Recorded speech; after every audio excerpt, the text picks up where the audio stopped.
بسم اللہ الرحمن الرحیم۔ دوستو ویڈیو پسند آئے تو ویڈیو کو لائک اور چینل کو سبسکرائب کر لیجئے گا۔ یہ تقریباً 1957 کی ایک بات ہے کہ فرانس میں کہیں ایک رہائشی عمارت کے نکڑ میں ترکی کے ایک 50 سالہ بوڑھے آدمی نے چھوٹی سی دکان بنا رکھی تھی۔ ارد گرد کے لوگ اس بوڑھے کو انکل ابراہیم کے نام سے جانتے اور پکارتے تھے۔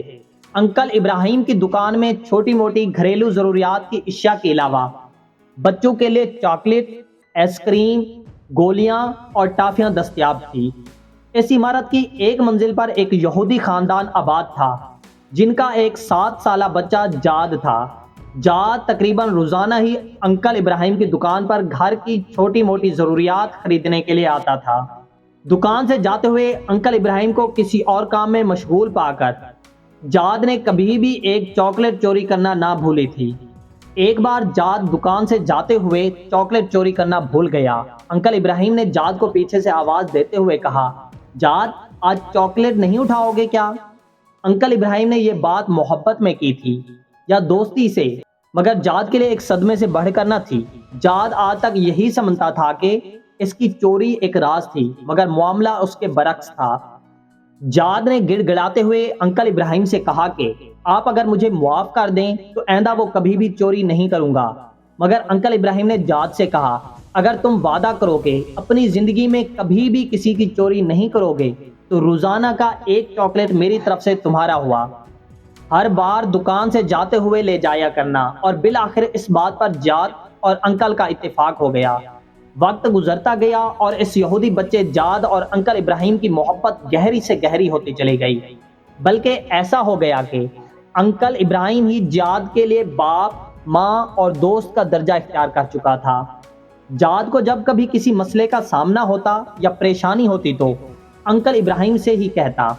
ایسے میں انکل میز کے دراز سے ایک کتاب نکالتے اور جاد سے کہتے کہ کتاب کو کہیں سے بھی کھول کر دو۔ جاد کتاب کھولتا اور انکل وہیں سے 2 صفحے پڑھتے، جاد کو مسئلے کا حل بتاتے۔ جاد کا دل اطمینان پاتا اور وہ گھر کو چلا جاتا، اور اسی طرح ایک کے بعد ایک کرتے 17 سال گزر گئے۔ 17 سال کے بعد جب جاد 24 سال کا ایک نوجوان بنا تو انکل ابراہیم بھی اس حساب سے 67 سال کے ہو چکے تھے۔ دائے اجل کا بلاوا آیا اور انکل ابراہیم وفات پا گئے۔ انہوں نے اپنے بیٹوں کے پاس جاد کے لیے ایک صندوقچی چھوڑی تھی۔ ان کی وصیت تھی کہ اس کے مرنے کے بعد یہ صندوقچی اس یہودی نوجوان جاد کو تحفے میں دے دی جائے۔ جاد کو جب انکل کے بیٹوں نے صندوقچی دی اور اپنے والد کے مرنے کا بتایا تو جاد بہت غمگین ہوا، کیونکہ انکل ہی تو اس کے غم گسار اور منصف تھے۔ جاد نے صندوقچی کھول کر دیکھی تو اندر وہی کتاب تھی جسے کھول کر وہ انکل کو دیا کرتا تھا۔ جاد انکل کی نشانی گھر میں رکھ کر دوسرے کاموں میں مشغول ہو گیا، مگر ایک دن اسے کسی پریشانی نے آ گھیرا۔ آج انکل ہوتے تو وہ اسے کتاب کھول کر 2 صفحے پڑھاتے اور مسئلے کا حل سامنے آ جاتا۔ جاد کے ذہن میں انکل کا خیال آیا اور اس کی آنکھوں سے آنسو نکل آئے۔ کیوں نہ آج میں خود کوشش کروں۔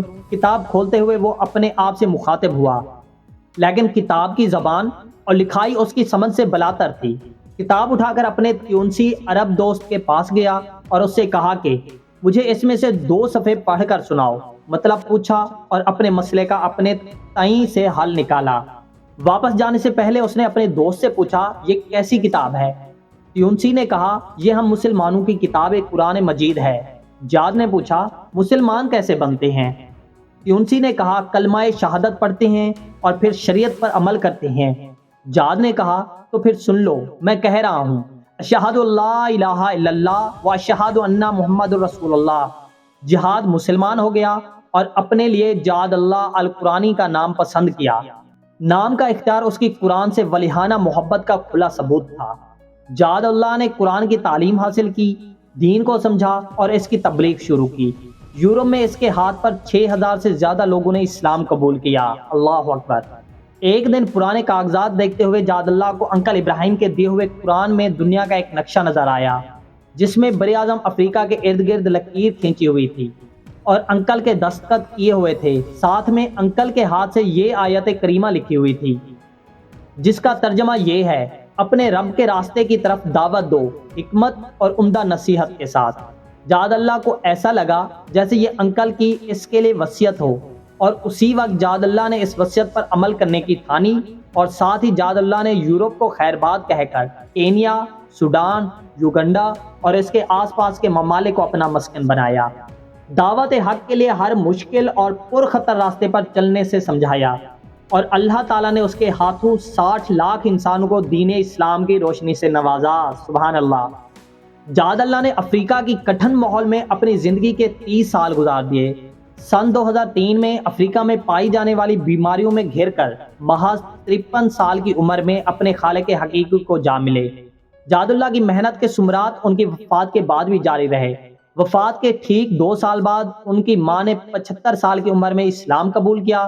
جاد اللہ اکثر یاد کیا کرتے تھے کہ انکل ابراہیم نے اس کی 17 سالوں میں کبھی بھی اسے غیر مسلم محسوس نہیں ہونے دیا اور نہ ہی کبھی کہا کہ اسلام قبول کر لو، مگر اس کا رویہ ایسا تھا کہ جاد کا اسلام قبول کیے بغیر چارہ نہ تھا۔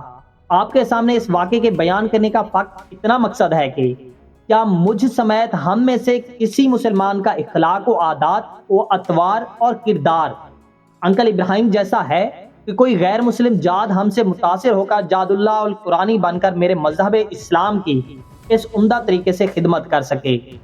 دوستو، ویڈیو آپ کو کیسی لگی کامنٹ سیکشن میں ضرور اپنی رائے کا اظہار دیجیے گا اور اس ویڈیو کو اپنے دوستوں، چاہنے والوں، رشتہ داروں، فیس بک، ٹویٹر، انسٹاگرام اور واٹس ایپ گروپ میں لازمی شیئر کیجیے گا تاکہ کسی ایک کے بھی اگر دل کو چھو جائے تو میرے ساتھ آپ کو بھی اللہ تعالیٰ ثواب عطا کرے گا۔ آمین۔